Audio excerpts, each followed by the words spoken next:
საქმედილას ეთერს უკვე ვაგრძელებს სტუმართან ერთად. თქვენ იცით, რომ საქართველოს გასულ კვირას აღნიშნა ლარის 30 წლის იუბილე. ლარის მიმოქცევაში შესვლიდან 30 წლის საიუბილეო ღონისძიების ფარგლებში კი გაიმართა საერთაშორისო კონფერენციაც, რომლის პარალელურად იმავე საკონფერენციო სივრცეში საქართველოს საბანკო ასოციაციისა და საქართველოს ეროვნული ბანკის თანამშრომლობით გაიმართა ღონისძიება კავშირების განმტკიცება საზღვრების მიღმა ფინანსური ეკოსისტემისათვის. თუ რა პროექტები განიხილეს საერთაშორისო დონეზე და როგორი არის ფინანსური ტექნოლოგიების სფეროში საქართველოს როლი და პოზიციები. მიხეილ კაპანაძე, საქართველოს საბანკო ასოციაციის ღია ბანკინგის პროექტის დირექტორი, მოგვეხსენებს ახლა დეტალებს. დილამშვიდობისა. დილამშვიდობისა. მადლობა მომბრძანებისთვის. მადლობა ინტერესისთვის, მივესალმები მაყურებელს.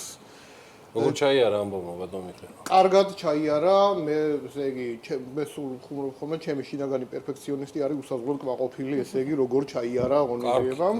ეს უკვე მნიშვნელოვანი ამბავია, აღნიშვნის ღირსია. კი, ანუ ძალიან კმაყოფილები ვართ, ძალიან მიხარია.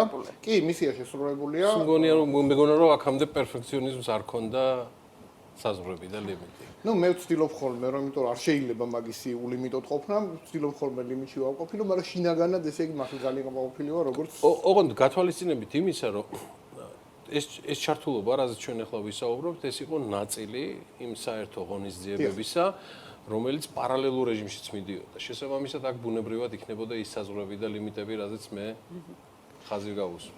კი, ბუნებრივია, ანუ ზოგადად დროის განმავლობაში. კი, ბუნებრივია, რა თქმა უნდა, ღონისძიების ფორმატი, ანუ მთავარი ღონისძიება, ეს იყო მთავარი ღონისძიება, ეს იყო ლარის 30 წლის იუბილე და მთელი დღის განმავლობაში იქ მიმდინარეობდა სხვადასხვა ღონისძიებები, დაწყებული რაღაც მისამებელი სიტყვებიდან და რაღაც მაღალი დონის სტუმრებიდან და ასე შემდეგ. და მათ შორის იქ იყო პრაქტიკული თემების, როგორც იყო რაღაც sustainable finance და რაღაც, მესამე პანელი იქაც იყო რაღაც შედარებით უფრო მეტად ესე ვთქვათ. და ამის პარალელურად ჩვენ ქონა, ანუ მესამე ნაწილის პარალელურად იმავე სივრცეში, ანუ მოპირდაპირე დარბაზში იყო ჩვენი ღონისძიება, რომელიც ჩვენ და ეროვნულ ბანკმა ერთობლივად დავგეგმეთ და გავაკეთეთ და სტუმრების ნაწილს, რომლებსაც იმის მიხედვით ვის რა აინტერესებდა, იმიტომ რომ იქ ძალიან დიდი სტუმრიანობა იყო, იმის მიხედვით ვის რა აინტერესებდა უფრო მეტად ირჩევდა, აი იქი და ოთახში იქნებოდა თუ აქეთა ოთახში. არ ვიცი იქ რამდენი იყო, იმიტომ რომ მაგის თვლას ნამდვილად არ მოვყოლინო, მაგრამ ჩვენთან ანშლაგი იყო, ანუ დაახლოებით 100 კაცის ადგილი იყო დარბაზში და თითქმის მთლიანად იყო შევსებული და პრინციპში საინტერესო თემატიკა ქონდა, საინტერესო სტუმრები ქონდათ, ან ეს ფინანსური ტექნოლოგიები ისედაც რაღაცა ცხელი თემა არის და ინტერესს იწვევს. მათ შორის იმიტომ რომ რაღაც ჩვენი ღია ბანკინგი რაღაც დაიქოქა, მუშაობს, ძალებს იკრებს და ასე შემდეგ და შესაბამისად ინტერესი იყო. ჩვენ გავითვალისწინეთ მათ შორის ისიც რომ ესე იგი შეიძლება ყველას ვერ მოეხერხებინა ფიზიკური დასწრება, იმიტომ რომ ნუ სივრცე მაინც შეზღუდულია და ახლა იქ რაღაც 1000 კაც და 2000 კაც რა თქმა უნდა და შესაბამისად ქონდა სტრიმინგი Facebook-სა და YouTube-ზე, რაზეც ესე იგი ასოციაციის Facebook გვერდმაც ასე ვთქვათ იხეირა, იმიტომ რომ მნახველების რაოდენობაც საკმაოდ მოიმატა და მათ შორის შემდგომ დღეებშიც ლაივის ჩანაწერი რო დაიდო, იქაც უყურა ხალხმა. ჩვენს გაუზიარეთ ბანკების, ანუ ახლა ვისთანაც ძირითადად მუშაობთ, იმიტომ რომ ყველას აინტერესებდა, ზოგმა ვერ მოახერხა. ის თემაც იყო, რომ ხო, გვინდოდა რა თქმა უნდა ფიზიკურად ბევრი ხალხი მოსულიყო, შესაბამისად უფრო მეტად, ანუ ლაივით ცოტა გვიან ვთქვით, რომ ლაივიც გვექნებოდა, რომ ეს დაგვეტოვებინა, რომ ხალხი მაქსიმალურად მოსულიყო და დაინტერესებული იყო, კი. ბატონ მიხეილ, ითვალისწინებდა თუ არა ეს შედარებით ლიმიტირებული დრო და მოხერხდა თუ არა გარკვეული პრეზენტაციების წარდგენა, თუ პირდაპირ ასე ვთქვათ პანელურ დისკუსიაზე მოხერხდა გადასვლა? ჩვენ ქონდა ორი პრეზენტაცია, ორი ძალიან მნიშვნელოვანი პრეზენტაცია, მე ვიტყოდი. ერთი პრეზენტაცია ეს არის საერთაშორისო ანგარიშსწორების ბანკის პრეზენტაცია პროექტი აპერტას თაობაზე. ეს არის პირდაპირ ეს საზღვარგარეთაშორისი პროექტი, ანუ იდეა რა არის, რომ ეს რაღაცა ღია ბანკინგი, ღია ფინანსები და ასე შემდეგ ჩვენისთანა ქვეყნებში და ნუ ევროკავშირში ახლა ევროკავშირი მთლიანი ტერიტორიაა და კიდე ნუ არაუშავს, მაგრამ ანუ თქვა საქართველოში თავის გზით ვითარდება, თავის რაღაცებს აკეთებს, იქით რაღაც დიდ ბრიტანეთში რაღაც თავისი, ასე ვთქვა, თავის ღია ბანკინგი და ღია ფინანსები აქვს, იქ ვიღაც ბრაზილიაში თუ სხვა ყველა ქვეყანა ამას აკეთებს თავისებურად. და აპერტა არის ის, რომ ესენი რაღაცნაირად სხვადასხვა გამოყენების სცენარებისათვის ესენი ერთად შეკრიბონ, ახლა მაგათ დაახლოოს, ანუ თუ შეკრიბოს ჯერ ნახეთ როგორ რაღაცა მაგალითად აპერტა აკეთებს ეგეთ რაღაცას, რომ აი ანგარიშის გახსნა, მოდი ერთი კონკრეტული გამოყენების სცენარი რა ვიყოთ, ხო? როგორ შეიძლება რომ აი ამ იურისდიქციაში არსებულმა რაღაც სუბიექტმა, მაგალითად კომპანიამ, მაგალითად რა ვიცი, ჰონკონგში გახსნას ბრიტანეთში ანგარიში. იმიტომ ბრიტანეთიც არის წევრი აპერტას, დიდი ბრიტანეთი არის, ბრაზილია არის, კიდევ საქართველოს ეროვნული ბანკი არის დამკვირვებელი observing member.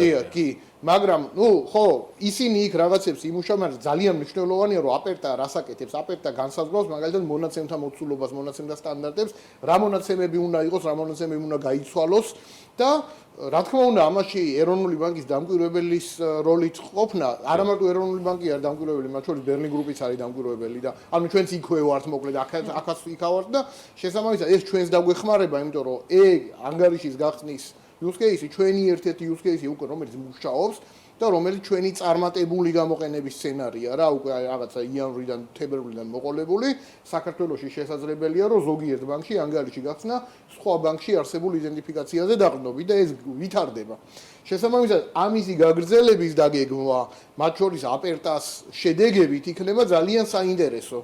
რა შეეხება ბერლინის ჯგუფს, რომელზეც ამ სტუდიაში არაერთხელ გვისაუბრია, აქ არის საუბარი მე კიდევ ერთხელ შევახსენებ საქმიან საზოგადოებას, რომ საბანკო ასოციაცია არის ბერლინის ჯგუფის წევრი და გავბედავდა ვიტყვი, რომ საკმაოდ აქტიური წევრი, რადგან ძალიან ბევრი რამ ეფუძნება სწორედ ჩვენების ცოდნას, კვალიფიკაციას და ექსპერტიზას უკვე ამ თემასთან დაკავშირებით და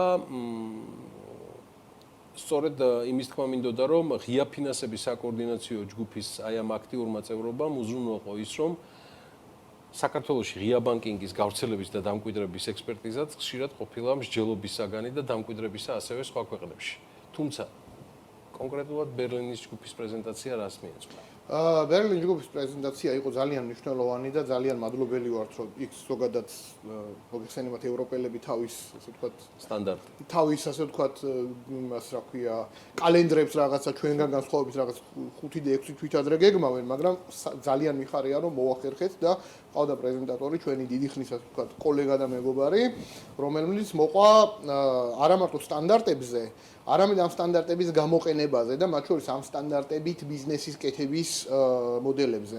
ანუ ჩვენ როცა ვსაუბრობთ მაგალითად ღია ბანკინგზე საქართველოში, ხო? ჩვენ მუდამ ვსაუბრობთ იმაზე, რომ ბანკს რაღაცა ინტერფეისი ექნება გამოდგმული, რომელსაც ვიღაცები გამოიყენებენ. მაგრამ ეს სტანდარტი როგორ გარდაქმნათ ბიზნეს кейსად და ამითი ასე ვთქვათ, ფულით დაიწეროს უხეშად რო ვთქვათ, ხო? ამაზე მუშაობა, ამაზე ფიქრი არც აქაც მიმდინარეობს და სხვა ქვეყნებში. ისინი მაგალითად პრეზენტაციაში იყო საუბარი არა მარტო სტანდარტებზე, არამედ გერმანიამ გააკეთა მაგალითად Giro API, რომელიც იმავე სტანდარტებზეა დაყრდნობილი, ოღონდ იქ კომერციული გამოყენების სცენარებიც არის. შესაბამისად, ეს ინფორმაციის გაცვლა ზოგადად სხვა ქვეყნებში სტანდარტს მიღმა მერე რა ხდება? ანუ ერთია რომ სტანდარტი და მერე რა ხდება, ხო? აი ესეთი რაღაცები ძალიან მნიშვნელოვანია, იმიტომ რომ ჩვენ მუდმივად უნდა ვიცოდეთ ერთმანეთისგან, ანუ ჩვენ აქ რაღაცას გავაკეთებთ, ისინი იქ რაღაცას გააკეთებთ, ახლა იქაც ძალიან ჭკვიანი და ასე ვთქვათ, მოფიქრალი ხალხია და ბიზნესზე ორიენტირებული ხალხია, შესაბამისად იმათ სტანდარტებიდან მერე ბიზნეს кейსი როგორ დადეს, ეს ძალიან მნიშვნელოვანია და ამაზე იყო საუბარი და ძალიან მიხარია რომ აუდიტორიამ მოისმინა, მათ შორის მოისმინა, ასე ვთქვათ, იქვე პირდაპირ, ანუ ეს კი ონლაინ პრეზენტაცია იყო, მაგრამ ჩვენ რა ტექნიკურად გავაკეთეთ ყველაფერი, რომ ეს რაღაც არ ყოფნა მინიმალურად გამოჩენილიყო, აღარ დიდი ეკრანი გქონდა და ასე შემდეგ. და ეგ დიდი ეკრანი წინა დღეს შევცვალეთ, ანუ ეკრანი არ მოგვეწორა და მოდი უფრო დიდი ეკრანი დავაყენოთ, რომ უფრო კარგად გამოჩნდეს და ეს რაღაც ინტერაქციის და კითხვების დაშვის საშუალება იყო. იყო თუ არა საშუალება, რომ რაღაც გქონდოდა? რეგიონალური თვალსაზრისით ყოფილიყო განვითარება და რატო? მე შესავალიც იმიტომ ვახსენე ბერლინის ჯგუფთან დაკავშირებით, რომ ამ პანელს ესწრებოდნენ აზერბაიჯანის, სომხეთის, თურქეთის, თვითონ BIS-ის წარმომადგენლები. გარდა გამოცდილების გაზიარებისა, ხო არ იქნება რაღაცა რეგიონალური თვალსაზრისით ნაბიჯი წინ, რომელიც შეიძლება ეს სისტემა უფრო მეტად დახვეწოს და დაინტეგრიროს. ჩვენი პანელის არსებითი იდეა, როცა ჩვენ ფიქრობდით პანელზე ვინ უნდა დაგვესვა და ვინ უნდა ყოფილიყო მონაწილე, ზუსტად ეგ იყო, რომ ჩვენ დავსტარიყავით ერთად და გვესაუბრა ერთად.